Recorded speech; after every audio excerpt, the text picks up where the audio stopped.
Hey everybody, TacticAngel here, back on the PlayStation 4, and today we have a special thing. We are going to be watching a replay that we have in Tears of the Desert. I'm going to be here in this Wichita, but this video is really not so much about what we're actually watching in terms of the game, but also way more to do with helping each other and also celebrating a certain milestone. I have had the pleasure of creating World of Warships content for about 2 years at this point. I started just before the first beta weekend, producing a video to kind of help people. It's not a very good video. I wouldn't go back and watch it. But to try to help people understand how to play the game just like on a really simple level. And over the course of several months, obviously I've gotten a lot of support from you guys, and I really appreciate that. And we've hit a milestone, 5,000 subscribers, which is pretty fantastic. And essentially what I want to do with this video is find a way to celebrate that. Celebrate all you guys, and also help a good cause that I have supported personally myself in the past, and intend to continue to personally support in the future.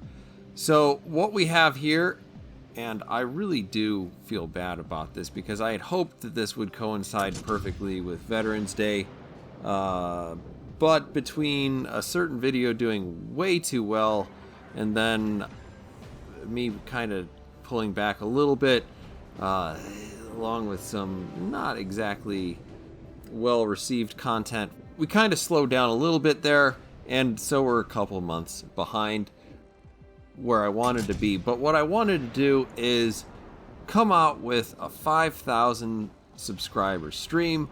We're going to do that this Saturday, and we're going to do it as though I had originally intended to do this on like Veterans Day, which is Armistice Day, Polish Independence Day, essentially November 11th, the day that ended World War I. And in honor of the folks who do go out there and basically give us what freedoms we have in each of our respective nations, I was going to do that by honoring American veterans through the Gary Sinise Foundation. Now, the Gary Sinise Foundation is a charitable organization. They are committed to essentially helping veterans, their families, frontline workers, so you have like police and firefighters, and other folks in need, which I guess gives them license to do any amount of do-gooding that they possibly want. So I've set up this stream. I'm going to be doing it this Saturday, and I hope that you'll join me. And as I say that, I will also link down in the description some information about the Gary Sinise Foundation if you want to go check them out. I do hope that you can join me this Saturday. That will help support that particular cause, and I will be matching a certain amount of your donations that are sent in during that stream to help that particular cause. I do like to support them in the past, and I am hoping to continue to do that in the future.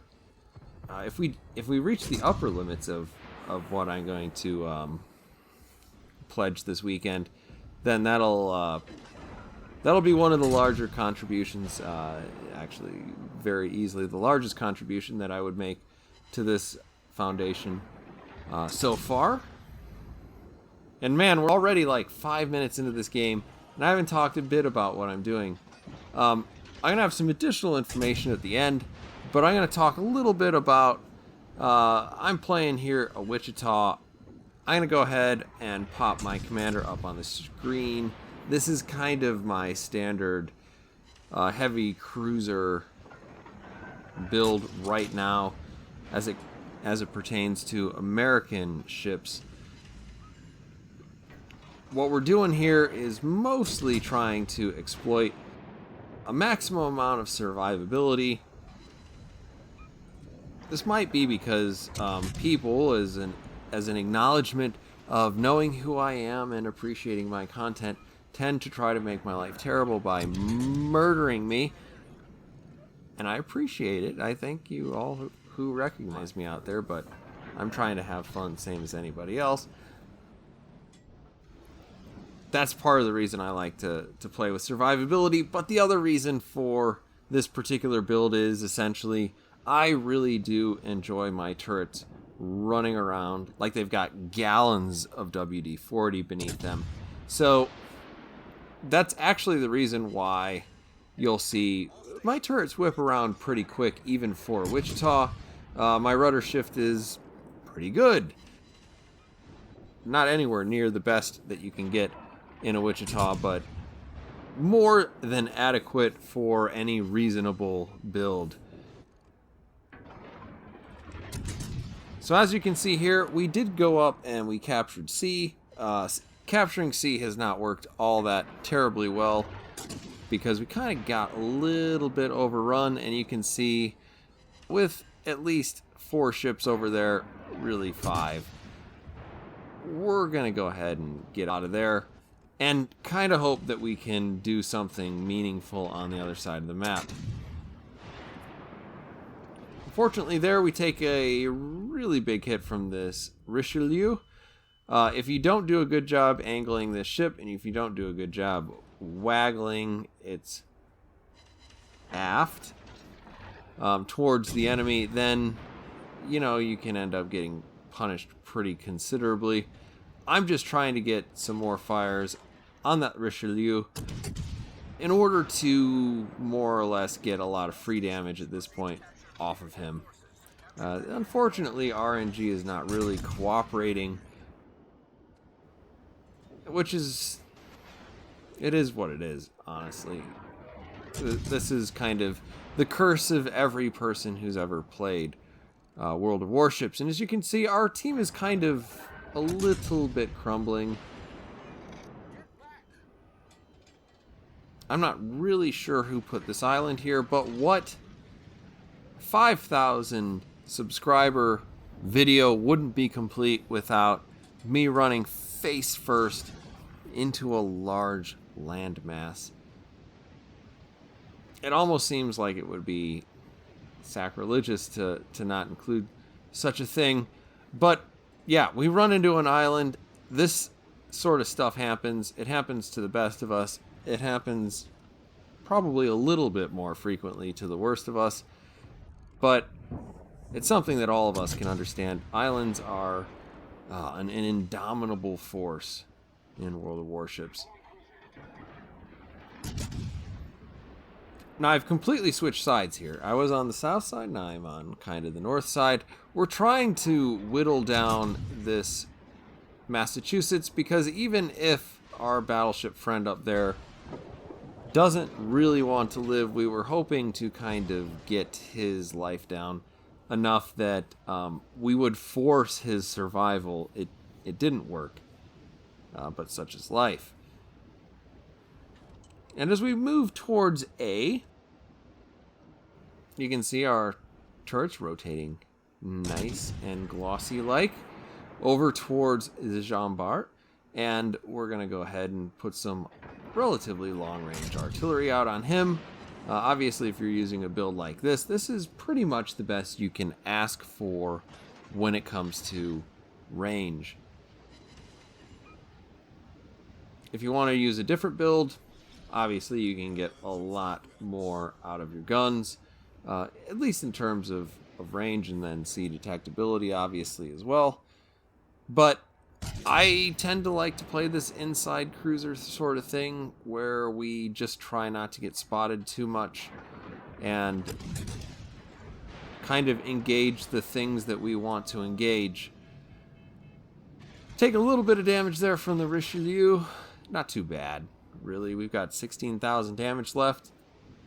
Or hit points. Hit points are things that you can lose. Damage is what takes them away. More or less interchangeable.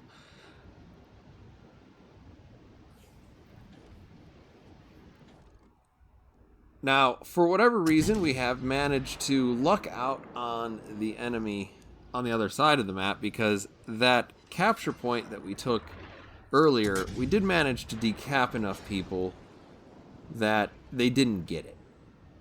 And on top of not getting it, they were also interested in this battleship that is run all the way out into the Jean Barriere, that he's essentially trailed all of them with him. I guess in a desperate attempt to see which one of them can kill them. Unfortunately, if you're getting pursued by 3 ships, the chances are that you're going to die. And unfortunately, he was the second to last person on our team, which leaves me as the last person on the enemy team as far as the enemy team's concerned. That doesn't make a lot of sense, but we're going to go with it. We're still being pursued by a Richelieu, and we are still being pursued probably by the last remaining cruiser on the enemy team. Now, I will point out that I'm not being critical of my team's battleship that went out to the Jean Barriere. He at least ran into it face first, which is a lot better than saying backing into it. And in doing so, he's actually managed to get 3 people, very willing people, to go out there and try to kill him themselves. It's a very useful thing to learn as a player. When a person's doing that, it's often a good idea not to follow them. Now with 183,000 damage, we've managed to finally kill a single ship. Now I'm shooting at a Cleveland with absolutely no expectation that I will be able to actually beat him. And now it's starting to occur to me that, like, the hit point situation's actually not that much against me. And though he has a much higher DPM, I've decided to start waggling my tail, try to get as many shells out on that Cleveland as physically possible, and we manage to finish him off. And at this point, you can see, as far out of position as 3 battleships are right now, and with the point situation as it is, what's going to happen here is going to be pretty obvious. And obviously I had tons of hit points, just tons of hit points laying around in excess of what I actually needed. That's not true, but I did want to jump real quick back to what we're going to be doing this weekend. We're going to be doing a charity stream. I do hope to see you out there. It's going to be at 11 o'clock on Saturday, Central Time, United States Time. So if you need to figure out what that is, I hope that you can for wherever you're located in the world, because obviously I do appreciate actually the majority of people who are not from the United States who actually watch my channel. And I really do appreciate, I got into this whole thing being mostly interested in naval history. I live essentially in the middle of cornfields. So the whole concept of the ocean is like a giant swimming pool where things are swimming around and want to kill you. So that's fascinating. Military history is fascinating, and naval history in particular is fascinating. I really do appreciate everybody who's gone with me this last year on this kind of journey towards learning a little bit more about military history. And as much credit as people give me, I'm actually learning a lot as I make these videos too. And obviously, in supporting this particular charity, I'm trying to honor those people who have served, because somebody in the future is going to look back and see naval history, or just history in general, for right now, and be every bit as fascinated as we are with those who have secured our freedoms today. Now, I will say I am going to have some special guests Those special guests are people that you probably know. And in addition to that, I'm going to have some prizes. And actually, you can sign up for some prizes even if you're not going to be there. Down in the comments section, look for my pinned post. Please do read the description and agree to those terms. And I will be drawing at 8 o'clock this Saturday morning, February 6th, Central Time in the United States, the winners for those particular prizes. And then I will be having, about 3 hours later, the actual stream with my prestigious guests. Thank you all once again for supporting this channel. I hope we have another great year in 2021. Hope to see you there if you can make it to that 5,000 subscriber stream. And of course, I do hope to see you on the next one.